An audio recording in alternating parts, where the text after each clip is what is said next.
వీళ్ళు మాడతారా సంక్షేమం గురించి? సంక్షేమం పుట్టినీళ్ళు తెలుగుదేశం పార్టీ. అరే సైకోగాడు చెడ్డీలు వేసుకుని తిరిగిన రోజులే అన్నగారు సంక్షేమం పరిచయం చేశారు. ఈ రోజు తల్లికి వందనం పథకం ఈ నెలలో ఇస్తున్నాం.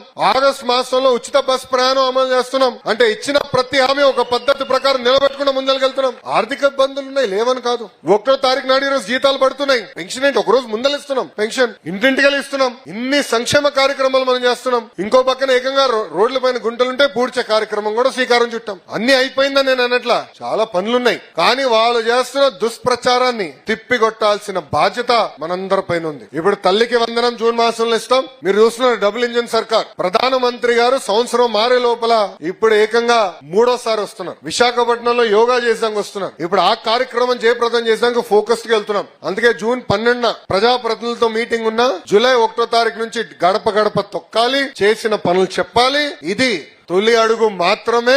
ఇచ్చిన ప్రతి హామీ మన ప్రభుత్వం నిలబెట్టుకుంటుందని ప్రజలందరికీ చెప్పాల్సిన బాధ్యత మనందరిపైన ఉంది. వైకాపాలు వస్తే ఒకటే అడగండి రబై, వాళ్ళ అధికారంలో లేరు, 11 సీట్లే. మళ్ళీ జగన్ గారు ఎక్కడున్నారు? జంప్. ఓకే రిలాక్స్ అవుదాం అనుకుందాం, బాగా కష్టపడ్డాడు కదా 5 సంవత్సరాలు ఫోన్లే పడుకొని. కానీ తాడేపల్లికి వచ్చినప్పుడు కనీసం కార్యకర్తలను కలిశాడండి, ఫోటోలు దిగాడా? ప్రతిపక్షం అధికారంలో ఉన్నప్పుడు టైం లేదు. అబ్బో గొప్ప వ్యక్తులే, బాగా తిరిగినాడు కదా గుర్రని, ఫోన్లే అనుకున్నాం. ప్రతిపక్షం వచ్చిన తర్వాత కూడా వాళ్ళ అభ్యర్థులను కలవాల. ప్రతిపక్షంలో వచ్చిన తర్వాత వాళ్ళ మండల పార్టీ వాళ్ళని కలవాల. కానీ తెలుగుదేశం పార్టీ ఇచ్చిన హామీ మేరకు ప్రభుత్వ కార్యక్రమం ఏమున్నా కూడా నియోజకవర్గంకి వస్తే కార్యకర్తల్ని కలిసిన తర్వాతనే ఏ కార్యక్రమం చేస్తామని చెప్పా. ఇచ్చిన హామీ మేరకు గౌరవ జాతీయ పార్టీ అధ్యక్షులు చంద్రబాబు నాయుడు గారు గాని, ప్రధాన కార్యదర్శిగా మీ లోకేష్ గాని ఇచ్చిన మాట నిలబెట్టుకుంటాం జరుగుతుంది.